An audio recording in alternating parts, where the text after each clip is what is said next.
think this is a bit of a tester, so we'll see how we're getting on. So Mrs. Vine has swapped over now, so I'm taking over as your biology teacher. What we're going to be looking at is a Form 6 transitional unit to take you from your current understanding of cells and build on it ready for your GCSE understanding of cells. So we'll start off at the basics and build up to it, because when you start LECB next year, what you'll be looking at doing is starting the GCSE course. So we're going to get you ready for that. Now, over the next 2 weeks, what I want you to be looking at doing is having a go at the cells, the model cells task that I've set. Now, that'll take you a couple of weeks, and the idea is to create a model cell. So it might be an animal cell, a plant cell, or a specialised cell. And you can see when you look at the task sheet that's on the assignment, there are lots of ideas there. It can be as creative as you like, and hopefully, when we get back to school in September, you'll be able to bring these models in and we'll be able to use them to decorate the science department. On the task sheet, you'll find out the deadlines on there, the success criteria, so everything you need to know to do really well on that task. You can't really start that today because there are certain things we need to learn over the next couple of lessons that you'll need to put in onto that, but you can certainly start thinking about it and perhaps collecting some resources together to make that. The way we'll share them is on the final Thursday before half term. We'll do a self-assessment sheet and you'll send a photo and submit a photo of your model cell into me, so I'll be able to have a look at that. So that's what's going to be running over the next couple of weeks, as well as all of your normal lessons. Now, while we're getting on with this, what you will need to have is some scrap paper and a pencil during this video, because I am going to ask you to pause and have a go at drawing some things out. So if you wanted to pause now, grab those resources, and then we'll get back on with the activity. Okay, so the first thing, a bit of recap. What you need to do is see if you can draw yourself an animal cell. Now that animal cell should have 3 labels on it. So you should be able to think of 3 parts of the cell that you can put onto that diagram.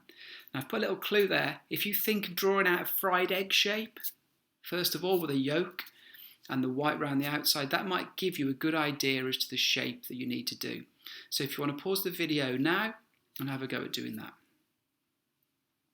Okay, now what I would expect most of you to have come up with is a drawing a little bit like that. Now on there you can see there are a number of different parts. Now hopefully most of you have been able to identify at least 3 of those parts. Now if I show you my next drawing, these are the 3 aspects that I would have expected you to get. So we'll start off with the line round the outside.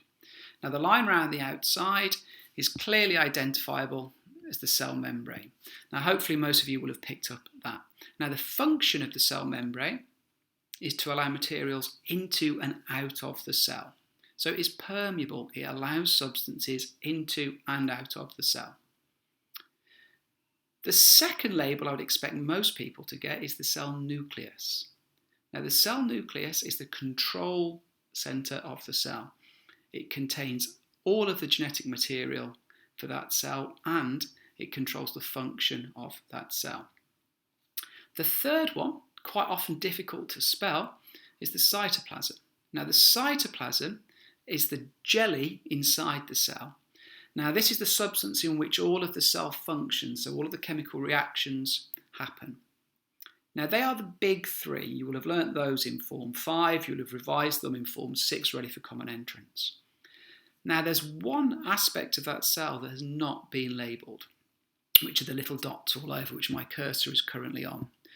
Now, if we have a look at those, hopefully some of you might have thought about what they might be. Now those parts of the cell are the mitochondria. Now you will remember mitochondria from when you were looking at respiration in Form 6 ready for Common Entrance. Mitochondria are where cellular respiration occurs. So this is where the cell breaks down glucose, combines it with oxygen to release lots and lots of energy. Now, all cells will have these mitochondria because they are essential in the release of energy. So even cells that you think don't use lots of energy, perhaps like skin cells, will still have mitochondria because normal cell function, just keeping the cell alive, needs energy.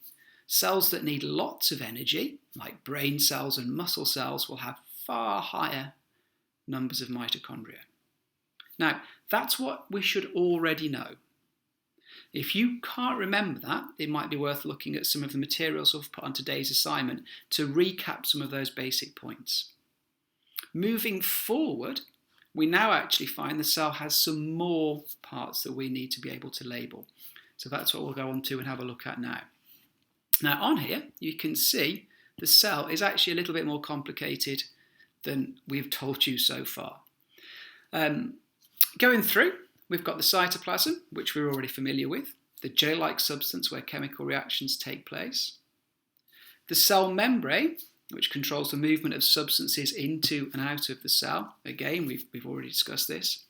And then the nucleus, which is the large membrane-bound structure which contains the DNA.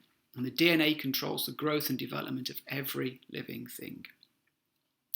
Moving round, the mitochondria. So we're aware that that's involved with energy release and is where cellular respiration occurs.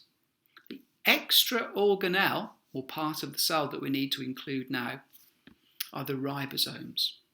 Now, ribosomes are really small structures, often shown just as dots in exam questions. And this is where proteins are made. And this is an essential part of cell function. So when a cell performs any of its jobs, protein synthesis or making proteins is an essential part of that cell function. Now, today's lesson is simply to be able to learn and identify those 5 different labels, and then also being able to describe the function of each part of the cell. So hopefully by the end of this lesson, so watching this clip, watching the other video that I've attached, and doing the tasks, you should be able to explain what the cytoplasm does, the cell membrane does, what the nucleus does, the mitochondria, and the ribosomes. Moving on from that, next lesson we're going to have a look at some plant cells. And then on Thursday's lesson, we'll compare plant and animal cells. And then in the second week before half term, we'll have a look at some specialised cells and how cells are adapted to their function. Thank you very much. I will leave it there. And please make sure you look at the assignment, which is where you'll find all of your tasks. And I will see you on Thursday's lesson for some feedback.